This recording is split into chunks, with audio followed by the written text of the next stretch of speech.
자, 스페인 음식 하면 여러분은 뭐가 제일 먼저 떠오르시나요? 하몽? 파에야? 오늘 해설에서는 이 군침 도는 스페인 미식의 세계를 한 겹 한 겹 벗겨보려고 합니다. 대체 왜 이 사람들이 이렇게 엄청난 음식들을 먹게 된 건지 그 진짜 이유를 싹 다 파헤쳐 볼 거거든요. 준비되셨죠? 오늘 살펴볼 내용들입니다. 접시 위에 새겨진 역사부터 시작해서 기후가 만든 지역별 맛, 스페인 대표 요리들, 명절 음식, 하루 오끼 먹는 식사리 등 그리고 식사 예절까지 쭉 한번 훑어볼게요. 첫 번째 파트, 접시 위에 새겨진 역사입니다. 스페인 요리의 진짜 매력을 알려면 일단 이 음식들이 탄생한 역사의 용광로부터 들여다봐야 해요. 핵심부터 말씀드리자면 스페인은 그야말로 궁극의 역사적 용광로예요. 시간의 흐름을 한번 따라가 볼까요? 먼저 고대 로마인들이 지중해 요리의 핵심인 올리브, 마늘, 밀을 가져왔죠. 그러다가 8세기 무어인들이 들어와서 무려 800년 동안 지배를 하면서 쌀하고 사프란 같은 향신료를 퍼뜨린 거예요.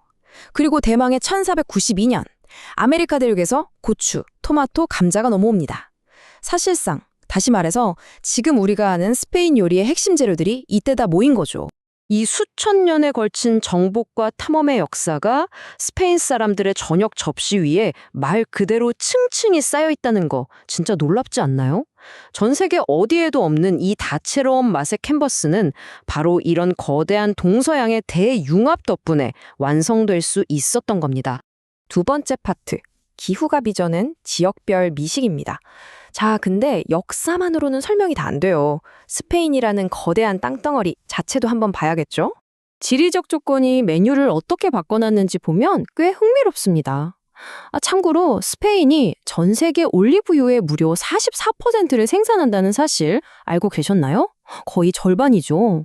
이 넓은 땅의 다양한 지형과 날씨가 지역마다 완전히 다른 그야말로 완벽한 미식을 탄생시켰거든요. 날씨에 따라서 음식 스타일이 아주 딱딱 나뉩니다. 안개 작고 습한 북부지방은요, 신선한 해산물이나 대구를 넣고 푹 끓인 든든한 스튜가 발달했어요. 반면에 일교차 심한 중앙평원족은 코치뇨 아사도 같은 새끼돼지 통구이 아주 강력하고 터프한 고기 요리가 메인이죠. 그리고 햇살 쨍쨍한 남부랑 동부 지중해 연안, 여기는 올리브유 팍팍 넣은 튀김이나 쌀 요리들이 꽉 잡고 있습니다. 세 번째 파트는 스페인의 대표 미식입니다. 이제 스페인을 세계적인 미식 강국으로 만든 그 유명한 메인 요리들 제대로 한번 살펴볼까요?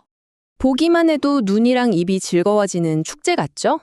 도토리 먹여 키운 돼지 뒷다리를 소금에 푹 절여서 오랜 시간 숙성시킨 스페인의 소울푸드, 짭조름하고 쫀득한 하몽부터 시작해서 아침이나 간식으로 진한 초콜릿에 푹 찍어 먹는 달달한 추루스, 그리고 동부 발렌시아에서 온 사프란 향 가득한 화려한 볶음밥 파에야, 마지막으로 남부 안달루시아의 그 뙤약볕 더위를 싹 날려주는 완벽한 일상식, 차가운 토마토 냉수프, 가스파초까지. 진짜 환상적인 라인업 아닙니까? 그리고 스페인 음식 얘기하는데 타파스를 뺄 순 없죠.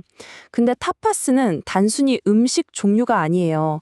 바에서 술 한 잔 시키면 나오는 이 작은 한입거리 요리들은요, 사실상 사람들하고 일상을 나누고 끈끈하게 이어지는 스페인 사람들의 열정적인 삶의 방식 그 자체라고 보시면 됩니다. 네 번째, 부활절과 명절의 맛입니다. 이렇게 사람들하고 어울리기 좋아하는 스페인의 공동체 문화는 카톨릭 명절 때 그야말로 정점을 찍습니다. 세마나 산타, 그러니까 성주간이 되면 온 거리에 엄청난 종교 행렬이 이어지고요. 식탁에는 특별한 명절 음식들이 쫙 깔립니다. 우유나 와인에 빵을 풍 적셔 튀긴 달콤한 토리하스, 계란 얹은 부활절빵 모나데 파스콰, 그리고 고기 없이 병아리콩이랑 대구를 넣은 스튜인 포타헤데 비힐리아를 먹죠.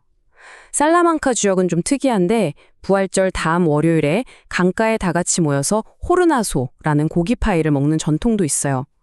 스페인 음식은 정말이지 그 자체로 하나의 거대한 신앙이자 문화축제인 셈이죠. 다섯 번째 파트, 하루 5번의 미식 리듬입니다. 맛있는 게 이렇게나 많으니까 스페인 사람들이 하루에 밥을 더 많이 먹으려고 아예 시계를 통째로 뜯어 고친 것도 무리가 아니에요. 스페인은 여름에 진짜 덥고 밤 10시나 돼야 해가 지거든요. 그래서 식사 텀을 아주 길게 늘려놨어요. 중간에 그 뜨거운 오후 시간에 피해서 쉬는 시에스타까지 겹치다 보니까 전 세계 어디서도 볼 수 없는 하루 5끼 식사 스케줄이 탄생하게 된 겁니다. 이게 어떻게 돌아가는지 시간대별로 한번 볼까요? 아침 6시에서 8시쯤 빵이랑 커피로 가볍게 데사유노를 먹고요. 10시쯤 되면 추로스 같은 걸로 메리엔다, 즉 간식 타임을 갖습니다. 그러고 나서 오후 2시에서 4시, 이때 하루 중 제일 성대하고 푸짐한 메인 식사인 코미다를 즐겨요. 오후 5시쯤 출출하니까 간식 한 번 더 먹어주고 결국 밤 9시나 11시나 되었어야 사람들하고 와글와글 떠들면서 사교적인 저녁 식사, 세나를 시작하는 거죠. 진짜 대단하지 않나요? 마지막 6번째, 열정을 나누는 식사 예절입니다.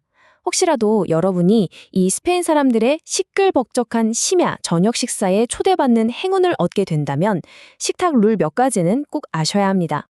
여기서 제일 중요한 단어는 바로 연결이에요. 밥 먹는데 최소 1시간에서 2시간은 기본입니다. 절대 서두르면 안 돼요. 그리고 테이블 한가운데 놓인 음식은 무조건 공용 도구로 각자 덜어서 나눠 먹어야 하고요. 와인은 벌컥벌컥 마시는 게 아니라 음식 맛을 살려주기 위해 천천히 음미해야 합니다. 그리고 침묵은 금물. 계속해서 대화를 나누는 게 예의예요. 다 먹고 나서는 아이스코테라고 해서 아주 쿨하고 유쾌하게 엠빵, 그러니까 똑같이 더치페이로 계상하는 게 국룰입니다. 수천 년의 고대 전통에서 출발한 스페인은 우리에게 엘불리라는 전설적인 레스토랑을 선보이기도 했죠. 식재료를 완전히 해체하고 분자 요리를 유행시키면서 무려 14년 동안이나 미슐랭 3스타를 지켰잖아요. 자, 이렇게 2000년 동안 끊임없이 맛을 섞고 진화시켜온 스페인 미식. 과연 이 다음에는 또 어떤 기발한 방식으로 세계인의 입맛을 해체하고 어떤 맛있는 혁명을 가져다 줄까요? 오늘의 해설은 여기까지입니다. 유익한 시간이 되셨길 바랍니다.